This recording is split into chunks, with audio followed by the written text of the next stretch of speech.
Sir, आपका बहुत बहुत स्वागत है हमारे चैनल पर। बतौर भाजपा के नेता होने पे आप इस बात को किस तरीके से देखते हैं कि एक कांग्रेस के सांसद, लुधियाना से सांसद, इस बात को कहते हैं कि योगेंद्र यादव ही सबकी जड़ हैं। आपको कहीं ये लगता है कि नेता बनने की होड़ लग गई थी सबके बीच? देखिए, एक बात तो बड़ा स्पष्ट है कि योगेंद्र यादव उन लोगों में से हैं जो कि हर आंदोलन में दिखते हैं। हाँ। वो छात्रों का आंदोलन तो दिखते हैं, वो सीए का आंदोलन तो दिखते हैं, वो किसानों का आंदोलन तो दिखेंगे। वो देश में कहीं भी कुछ आंदोलन होगा उसमें वो भागीदारी करते हैं। उनको असल में सत्ता में भागीदारी चाहिए। सोनिया गांधी जी जब देश की सरकार रिमोट कंट्रोल से चला रही थी, उन दोनों में उनकी एक एडवाइजरी कमेटी थी, उसमें एचआरडी कमेटी थी, ह्यूमन रिसोर्स डेवलपमेंट, उसमें वो मेंबर थे। वो तो तब सरकार में थे।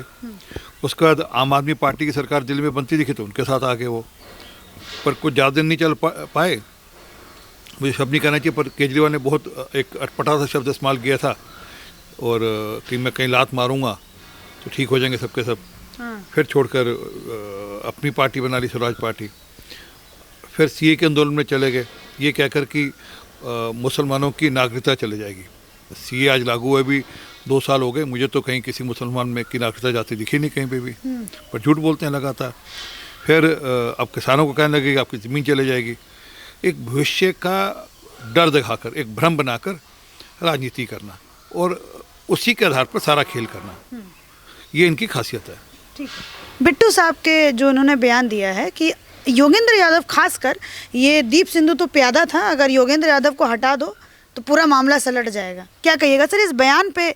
हमें कैसे देखिए, बड़ा स्पष्ट है कि मैं लगातार कह रहा हूँ कि आईएसआई से लेकर सिख फॉर जस्टिस, फिर पोएटिक जस्टिस, फिर ये जो सो कॉल्ड किसान नेता योगेंद्र यादव जैसे ये, फिर आगे दीप सिद्धू और लखा जैसे लोग जो हैं, ये एक सीक्वेंस है इनका। अच्छा। इसमें पैसा आ रहा है आईएसआई से सिख फॉर जस्टिस को, सिख फॉर जस्टिस दे रही है पोएटिक जस्टिस को, और वहाँ पर भी एक कॉमन कड़ी है। वो है कि मरीना पैटर्सन नाम से एक कॉमन कड़ी है। वो कड़ी है रिहाना, क्रेटा और धालीवाल के बीच में, और वो कुछ टीवी चैनल से उस पर काम करना शुरू किया। मुझे लगता है कि अगले कुछ दिनों में उसकी और जानकारी आ जाएंगी, समझ लग जाएगी। परंतु वो आगे जो पैसा आ रहा है वो कौन लोग हैं वो स्पष्ट होगा। अब दीप सिद्धू पकड़े गए हैं, वो कुछ खुलासे करेंगे तो जानकारियाँ मिल जाएंगी, कौन लोग उसको फंड कर रहे थे, या कौन लोग उसकी चिंता कर रहे थे, या कौन लोग उसके पीछे थे।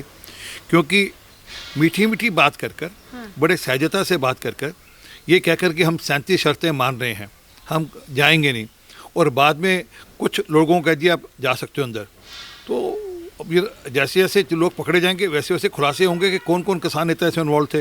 वो सिद्धू थे, और सॉरी वो योगेंद्र यादव थे, वो टिकैत थे, चडूनी थे, या दर्शनपाल थे, तो जानकारी आएंगी सबके सब। ठीक है सर, यहाँ पे आंदोलन जब से दीप सिद्धू पकड़ा गया है, आज इकबाल सिंह करके हैं जिनके ऊपर 50,000 का इनाम था, वो भी पकड़ा गया है, तो जैसे जैसे पकड़ते जा रहे हैं तो किसान आंदोलन में जो नेता थे उनके बीच में सर कहीं ना कहीं हमें टूट फूट देखने को मिल रही है।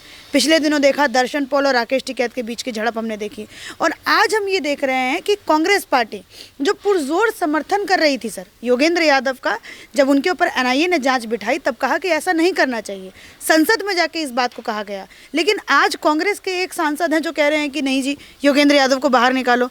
इसको हमें किस तरीके से, इस मैटर को किस तरीके से देखना चाहिए? बड़ा स्पष्ट है, जब एनआईए ने नोटिस भेजे थे जिसमें दीप सिद्धू भी था और 16 लोग बाकी भी थे, तो सबके सब किसान नेता कह रहे थे कि अंग्रेजी बोलने वाला किसान है दीप सिद्धू, उसके खिलाफ आपने एनआईए का नोटिस को भेज दिया। दीप सिद्धू भी तो अंग्रेजी बोल सकता है और किसान है, तो उसके खिलाफ नोटिस नहीं जाना चाहिए। तब योगेंद्र यादव भी सपोर्ट कर रहे थे, बाकी सब सपोर्ट, और मुझे अफसोस है कि सुरजेवाला भी तो सपोर्ट कर रहे थे। सुरजेवाला ने प्रेस कॉन्फ्रेंस भी करी थी इनके पक्ष में। आज यकायक यू टर्न है, आज दीप सिद्धू बुरा हो गया, या दीप सिद्धू फ्रंटमैन हो गया और योगेंद्र यादव उसका मेन कल्प्रिट हो गया। पर सच ये है, मैं इतनी बात रवीज बिट्टू की मानता हूँ कि इस सारे के पीछे जो जड़ है वो योगेंद्र यादव है, जो नहीं चाहते कि किसानों का फैसला सरकार के साथ हो। सरकार ने 18 महीने के लिए कानून टालने की बात करी, तब नहीं मानेंगे।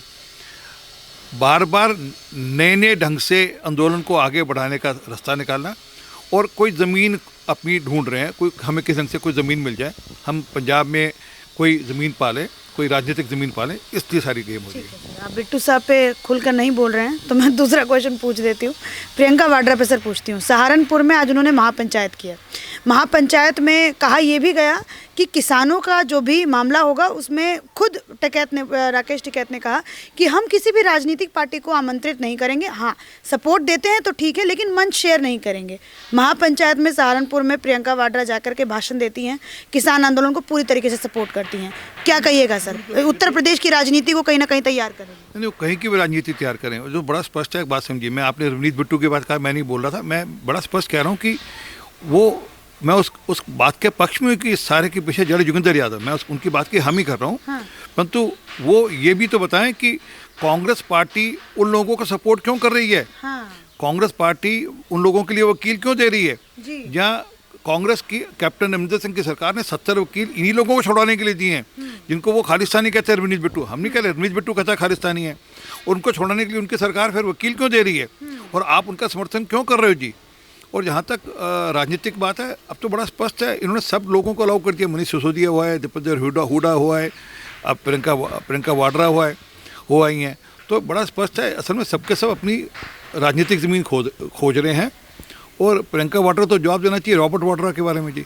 वो कहाँ के किसान और किसके किसान की ज़मीन उन्होंने हड़पी थी जब ये सरकार में थे, और किस किस किसान की ज़मीन हड़प कर अपने महल खड़े किए हैं, उसकी बात करें। ठीक है सर, पंजाब के मुख्यमंत्री 70 वकीलों की फौज बनाते हैं उन लोगों को बचाने के लिए जो 26 जनवरी को आरोपी थे, और लेकिन वहीं से एक सांसद उठ करके ये कहते हैं कि नहीं जी, उनमें से जो एक था वो खालिस्तानी, प्रो खालिस्तानी है, वो ये चीज़ चला रहा है योगेंद्र यादव के लिए।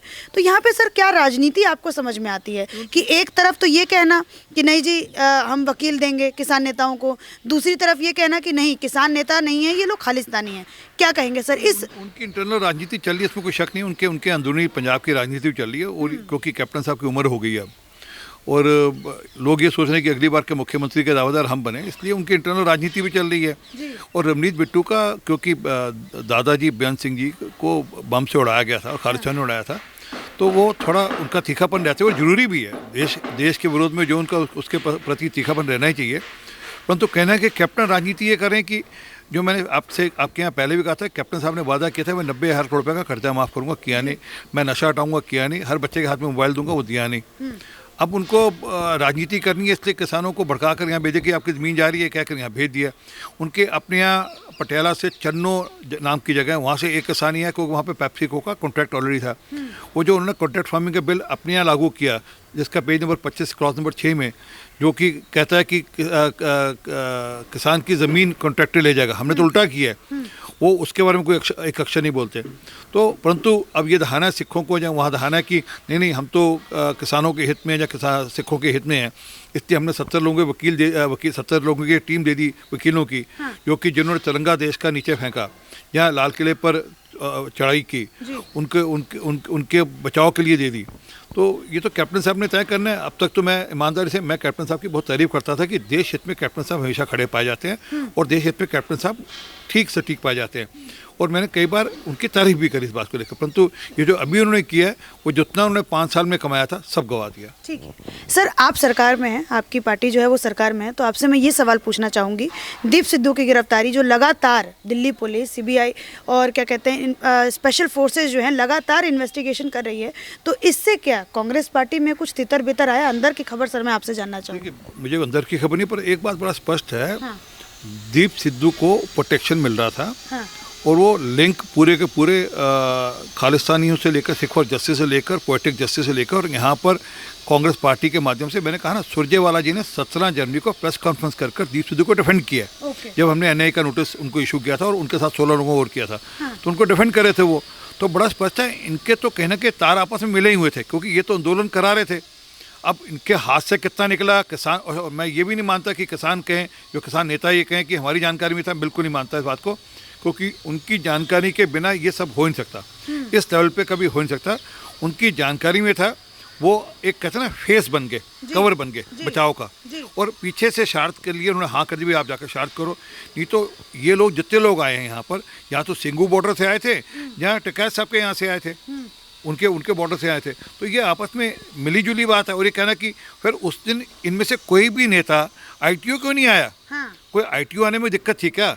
कुछ कितनी दूर साइड हो, जब किसान आ सकते थे, गाड़ियाँ आ रही थी, सब आमला जामला आ रहा था, आपने बैरिकेड सारे तोड़ दिए थे, आप पैटियो आते, कहते भाई हम नहीं होने देंगे।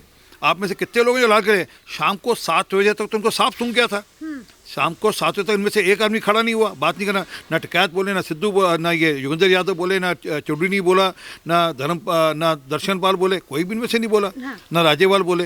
ये शाम को 7 बजे उठते हैं कि हुआ गलत हुआ, हमें पता नहीं, हमें ध्यान नहीं। भाई आपने लिख दिया था कि हम लीड करेंगे, हमें आगे जाएंगे, परंतु आपने लीड ना कर उनको शायद दीदी बजाओ आगे जाओ, और आप ये कहते रहे नहीं हम तो शांति चाहते हैं। ठीक है सर, इस बात पे आप क्या कहेंगे कि जैसे यहाँ पे रहने के लिए, देश में रहने के लिए, देश में राजनीति करने के लिए क्या देश विरोध करना ज़रूरी हो जाता है क्या? सर ये सवाल मैं पूछना चाहूँ। देखिए असल में क्या कि कुछ लोगों को अपनी खोई ज़मीन पाने के लिए वो राजनीति का परिप्रेक्ष्य यही हो गया है। हाँ।